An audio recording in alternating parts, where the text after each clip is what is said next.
Hello? Hello, hello. Can you Hello, hear me? Simon. I can see you and I can hear you. How are you? I'm doing great. How are you? Everything is good. Tired, exhausted. Me as well as a bit. Yeah. I just arrived yesterday from a festival here in Portugal and I didn't sleep that much anyway. So, Which festival did you go to? Milagre Metaleiro. Um, it's a this year was the biggest edition ever. It's in the north near Porto. At Cradle of Filth on the last day, Ah, Moonspell, Therian, Dark Tranquility, Eclipse, Stratovarius. It was a really, really good festival and some other cool. piece of flesh and everything. So it was, I had a bit of everything on that festival. But it's like 3.5 hours away from where I live. So Yeah. Okay. anyway, Cool. and you guys have been you guys played some festivals in the summer as well. How did they go for you guys? Uh, yeah, it went pretty well. The main one I'm thinking about right now is like Grass Pop, in June. That was the first one that we did with the new single, Curse Mortality, with the first single for the new album. And that was um, quite a show. We had a lot of we had a lot to prepare for this one because a new logo, new backdrop, new stage props, new song, new look, everything. So the ramp up for that one was took a while, and then there was a stressful process, but the show went really well, and we were very happy with the result. Um, the live stream, there was a live stream for the show, and we watched it after, and we were very happy with how it looked and everything. So yeah, I think we did a pretty good job. Yeah, I watched that live stream actually, and I saw your new mic stand, which is one Yeah. of those big things. As a photographer, I fucking hate it. Well, I'll explain. It's the same with behemoths. They have these. Yeah, It's for a photo. I mean, it can be good, but to catch your face, it's complicated. I understand. but Yeah, I it, can but it imagine. looks but it looks great anyway. Okay. And I watched a live stream and I was very impressed by the Thank you. performance from you guys. I think it was one of the highlights of the grass pop streams that I watched, and I watched quite a few because I had nothing to do those days. All right, cool. Thank you. That's a cool compliment. And Curse Mortality is going to be out only in November, but you guys already put some songs out. It's very uncommon for a band to have, so much songs up front before an album release, especially because it's still November. You probably will put out another song or two. so, so you kind of spoil, in a way, the whole album. What was the thought process behind, this promotion for Curse Mortality? Well, the reason why we're trying this method is because we've been looking around for the last year, and we've been seeing that. Well, there are multiple reasons. One reason is we see that other bands have been trying this method and that it's also been working. So there are other bands who've been doing like singles way before the release date, and really doing a lot of singles as well, like 4 or 5, even 6 singles sometimes. And it seems to be like a change going on in how the promotional cycle is for an album. There seems to be more and more bands trying this approach, and we felt like we also wanted to try this one just to see how it goes and just to see if it would work for us or not. And another reason that why we did it is because we've noticed with previous albums is that the singles often get a lot more attention compared to the rest of the songs on the album. And I know a lot of death metal fans don't like to listen to singles beforehand. They want to listen to the full album when it comes out. But it's just so clear to us that the singles have a lot more reach, and they're more exposure. So that we felt like there were a lot of tracks on the album that we wanted to give this exposure, and that's why we went for a lot of singles and a lot of a long ramp up period for the album. Yeah. So you think an album still makes sense? It's starting. It does still make sense, but I think you need to think differently about how an album works. So I think people still want to have like an album with 8 to, I don't know, 12 tracks on it, because it's like, it's a physical thing, and it's like a collection of songs that are connected to each other. They're based in the same sound. They have the same maybe lyrical themes going on, and it's like the artwork works with what's on the CD or the LP. In that sense, I think an album is still very important. But I think if we look at the tracks not in a collection, not in an album type, then it's definitely better to release like more singles compared to like more albums or something, because singles definitely get way more attention, and attention spans of your fans sadly get shorter, and there's a lot of music coming out. So it's sometimes quite hard to reach your target audience. That's why we were really thinking like, how are we going to do this? We definitely want to still keep the album format, but we also want to take advantage of the opportunity to like promote a lot of singles. So yeah. So working on a single format, it means you guys put more effort individually on each song and make it, because I was talking with Gus G from Firewind just a few hours ago, and he was telling me basically the same as you were saying, but they would put way more effort in songs, and they were thinking in singles, not as an album, but they were thinking of singles as a songwriting method, so they would spend a bit more time on each song. With Carnation, was that the concept as well behind, or you guys didn't think much of, just make singles? No, we still wrote it like an album, definitely still as an album, not as separate singles. Like in the past, we released like standalone singles as like 7 inches or something, like Stench of Death or Necromancer. Those are definitely like just single songs. Those are not meant for an album. But all the singles that we're releasing for this album, they are intended to be like on an album or in a compilation. But after we finished the whole record, we just looked at it and we were like, okay, there's a lot of single material here, in our opinion, so songs that really could stand out as singles. And that's how we came to the conclusion of the way we wanted to promote it. So, yeah. Yeah. I'm a bit old, and I remember back in the day, probably a band would put out a single or something, especially a death metal band. You probably have one song from an album that would be out, and that would be it, before we'd get the album. Is it logical for a death metal band to put out singles? It sounds kind of strange, but in the current landscape of the musical scene, it's actually pretty normal to do so, because back in the day there was no Spotify or YouTube, or you could only watch like music videos on TV or something, or barely anywhere else. So, but that's completely changed, and I think if you look at how it works right now, that it's a logical evolution. I think maybe not the other death metal bands might maybe not release as many singles as we are doing right now, or they might have less music videos. But I think some bands will also start going in that direction maybe in the future. And definitely, if you look at other metal subgenres, this direction or this way of thinking has already been taken. So, yeah. Did you feel a difference in the streaming and the physical sales, so to say? Have you guys experienced, or have you guys tracked, what works better for you guys? Because I know the metal fan base likes the physical product, no matter what, studies may say or numbers may say, the fan will get the vinyl, will get the special edition, will get the CD anyway. But for you guys, obviously, because you are in the band, you probably have those numbers.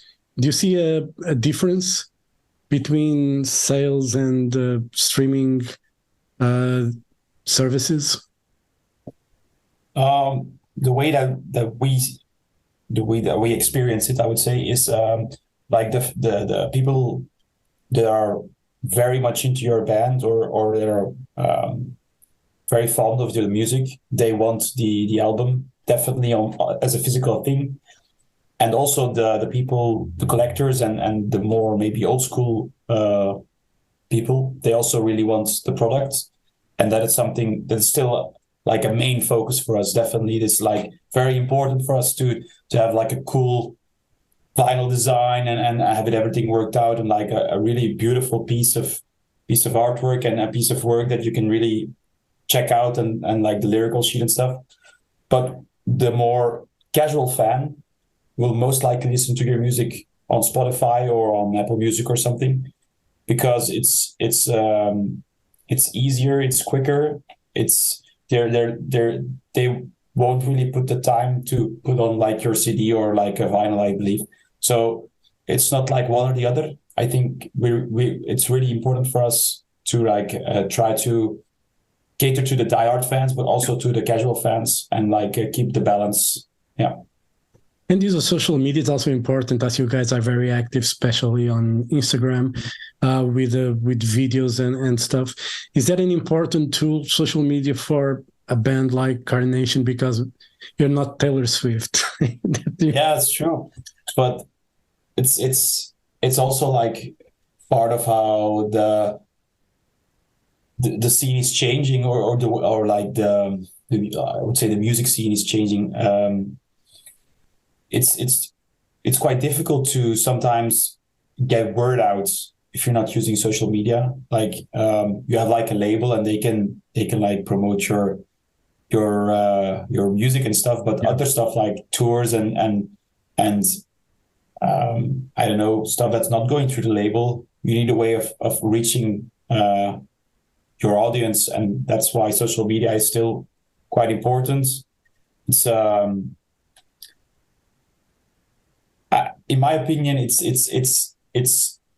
too important. I would prefer if it worked a little bit differently and there was a less focus on social media. Yeah. But it's become so clear that it's a necessity, and we have adapted ourselves to this necessity, and we've like included it in our way of working, because it feels like if you're not going in this method, then you're going to miss out on opportunities. So yeah.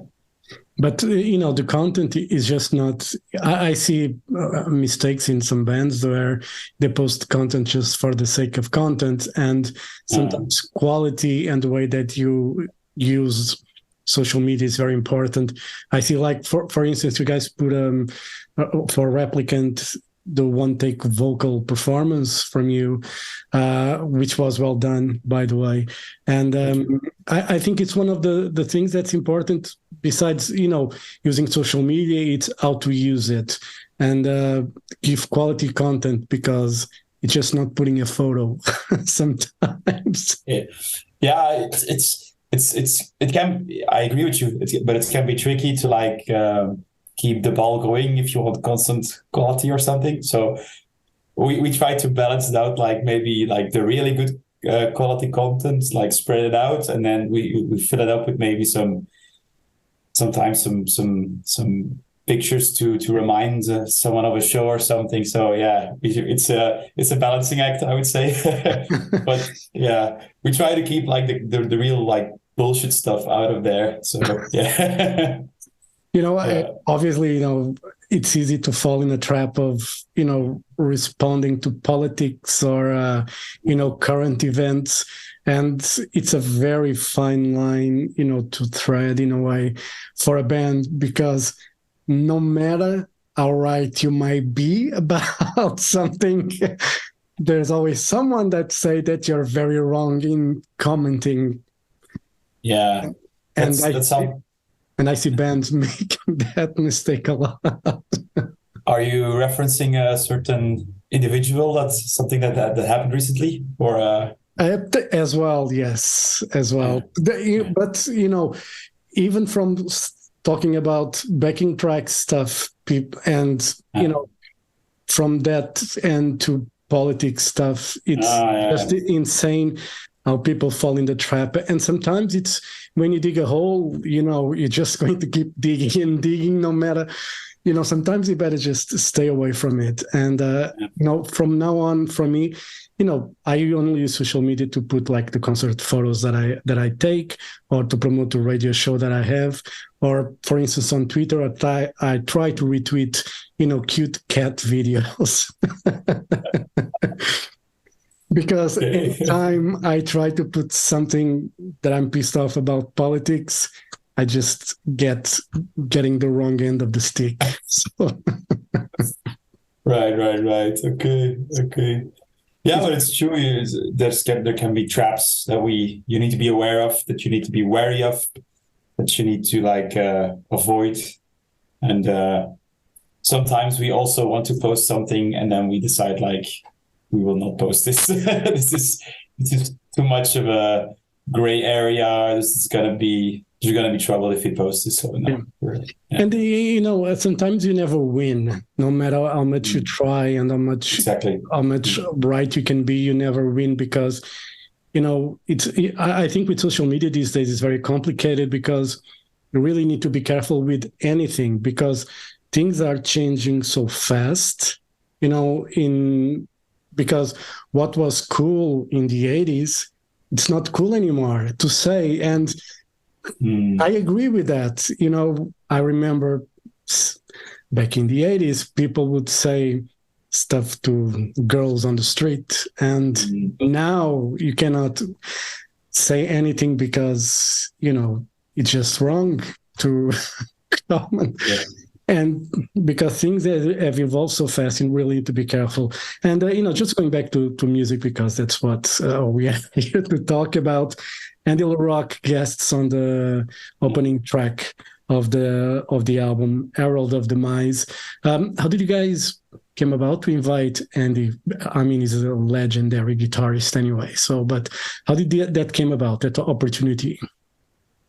So the main reason why we wanted to work with him is because Jonathan, our guitar player, who's also main songwriter of most of the music, he's a massive fan of his guitar style. He's like King Diamond, the Merciful Fate stuff. He has everything on vinyl, everything on. He's like a massive collector. So he loves Andy's work, and he was talking to the rest of the guy, to us and the rest of the guys, I really want to be able to work with him in some way, and we got in touch with him, and we very carefully asked hey, we have this song and there's a spot for a solo, and I mean, you would make us so happy if you could, and eventually you decided to write a solo for the first song. And yeah, it's of course super awesome to have this, and Jonathan is of course overjoyed to be on the same track with one of his heroes. So yeah, that's really cool. Yeah, that's how it came. So you're not disappointed with this, because sometimes when we ask a musician to do a solo, sometimes you might not be 100% happy with a solo that artist does, but you're not going to say to Andy LaRocque, no, we don't like it. Well, it's pretty sick what he does. The result is really cool. So we're holy shit. We're more thinking we have to play this song live. What the fuck are we gonna do at this moment? Are we gonna try and replicate a solo, or because I don't think Johnny knows what he's doing there. So we're gonna have to find out and maybe see if we can pull it off live. Yeah. Be careful if you decided to use a backing track for. No, we wouldn't do that for a guitar. So that's way too far. So that's too far. And going to that video of a Replicant one take vocal, was that a good way to prepare, or that's how you prepare for a live tour? To try and do one take vocals for the songs that's going to be on the set list? Well, it definitely helps. Yeah, we've I think we did it live once now, Replicant, and last weekend we performed the festival and we played Replicant for the first time live. Of course, we've been rehearsing it for weeks now. So and stuff like that, vocal one take definitely help. they gave me more during rehearsals. I already know like what my breathing pattern is going to be and where like my stops are going to be, but there's still a bit more intensity in like one vocal in a one take vocal performance, because you can't make any mistakes if you're going to use it as content. So the focus is a bit higher, just like a live show compared to like a rehearsal maybe. So yeah, it also helps with the preparation, definitely. Yeah.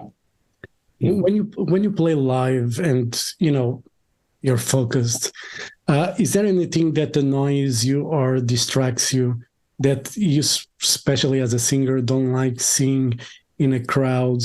Oh, in a crowd. I was going to say bad audio. When I can hear myself, that's like the worst. That's especially with the new songs, because we have a little bit of clean vocals here and there. And I mean, with my normal vocal, with my dead vocal style, it's quite easy to still get through a set. If I have bad audio, with the clean vocals, it's very tricky to know where I am or what I'm doing if I can't hear myself very well. So that's good monitoring, good audio is very important in that sense. But like a crowd, I don't know. I can't really. We haven't really had. I don't think we have had any like moments where we said like this was very annoying from the crowd or something. Something that's difficult for the guys, but not for me, is like when there's very bad lighting and they can't see their guitars or something. That's also quite tricky. If there's not a lot of like front lighting, so from the crowd, I don't like it when they throw beer, but that never ever really happens. Sometimes we get splash damage from like something that goes to the side or something, but that's the worst. That's probably the worst it has been for us. So yeah. From a fan perspective, I hate when people are talking during a show. Yeah. I've went to plenty of concerts, and I hate when I go to the back sometimes, because when you take photos after the first three, you go, pack your stuff, and you stay a bit in the back.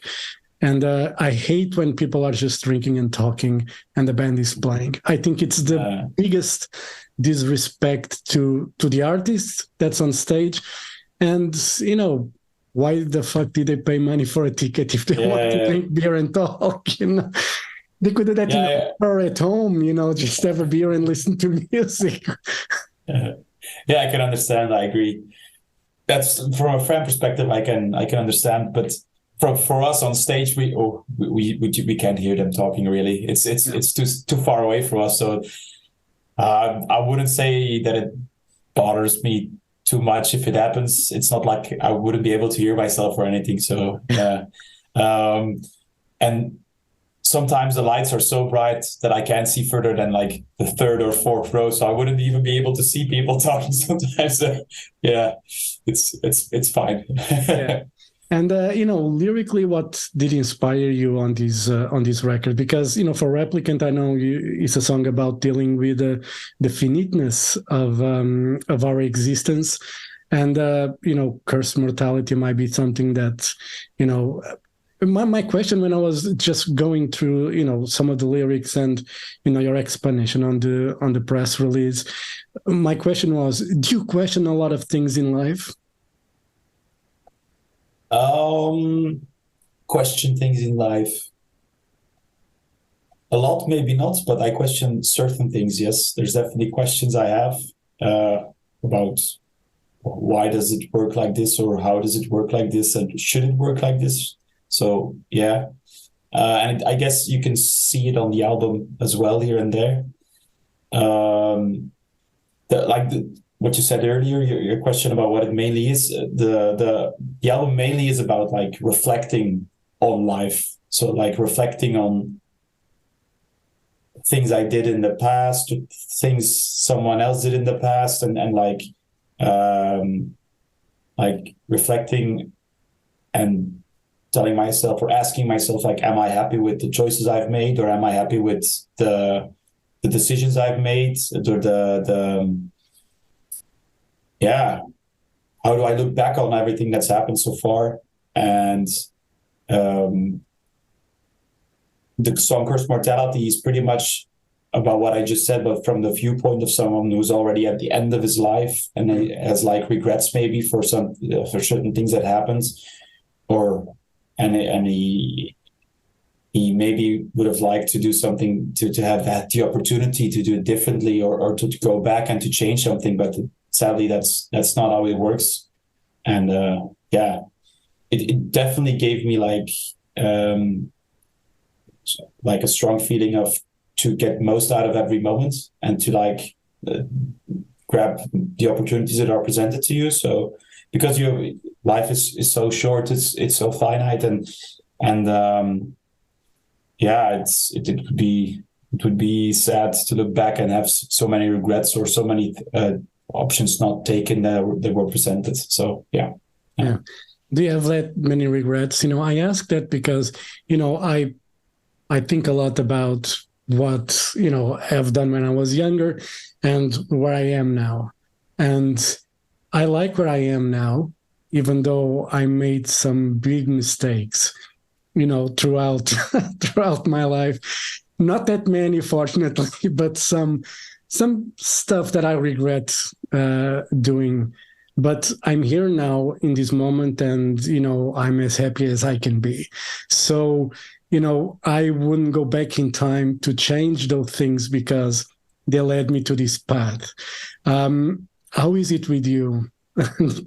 Would you like to go back and change, or you're happy, even though with the wrong things that you might have done, but you are here now, happy as you can be?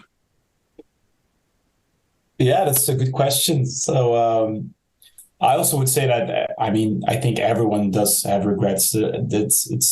I can hardly imagine that there's anyone out there who doesn't have a single regret or a single moment in time that they were like, this should not have happened, or this should have went completely differently. So yeah, I think everyone has those regrets. It's how you deal with those and reflect on those, and how you are at this moment in time. I guess that's most important, how you feel about those things. And the problem is sometimes those things that happened in the past can still have an influence on who you are now. And that can be, if it's a negative influence, that can be quite problematic. Yeah. And those examples are also on the records. Those are not per se personal examples, but I can imagine that there are certain people that made mistakes that are life-changing and remain life-changing. So yeah. But for me personally, the question you asked, I'm quite content with where I am right now, and everything's going pretty well. But we're always striving to do more and better and greater. So sometimes it gets a bit stressful, I would say. Maybe I should try to balance that out, maybe a little bit more, and seek calmness. Yeah. And I think, back, I was born in 1975, so I grew up in the 1980s where, the height of heavy metal, hard rock, and, the growth and the birth of death metal, especially the Florida scene and everything. I remember fondly, all those moments. And I think now to be, in a heavy metal band or being a heavy metal guy doesn't mean that we have to wear black all the time, like I am now. But I'm wearing a green shirt. So. Yeah. And you don't have to be drunk and be loud, be boisterous, or anything like that. You can be, a very smart person, with a great job, and still enjoy the most extreme music. Mm-hmm. That's true. I agree. And back then, it seemed it didn't fit you had to be like really dumb in school or something like that, not have be the most intelligent person. And I don't know, it was, the stereotype back then was different than it is now. That's one of the things that changed, fortunately, throughout the years when it comes to being a heavy metal dude in the scene. So yeah. I agree. I think that definitely changed. Yeah. And for Carnation, you guys have some shows for. I think you got a show next month, September, and then a few shows in November. What are the plans for after that? A more extensive European tour, Portugal. What's the plans? So we're working on like a bigger European tour at the moment, but we're still scheduling, working it out. So we haven't set anything in stone yet. And we definitely in 2018 for our in 2019 for the Chapel of Abhorrence record, we did quite some touring, although we never went to Spain or Portugal, so that's quite a bummer. But we did we did a lot of Germany, a lot of mainland Europe and stuff. And it's been a while since we did like a big European tour like that. So the plan is definitely to do like a big one this time, because we were not able to do it with the previous record due to COVID. But now with the third one, we definitely want to pick that up again, and then like go to some areas that we haven't been able to perform at, and return to areas where we've long been gone. So yeah, I think it's gonna be. I don't think it's gonna be for 2023, but like early 2024. That's when we are planning right now to do like a European tour. Yeah. Going to be like a support tour, or do you guys want to headline? Or it depends on the opportunity?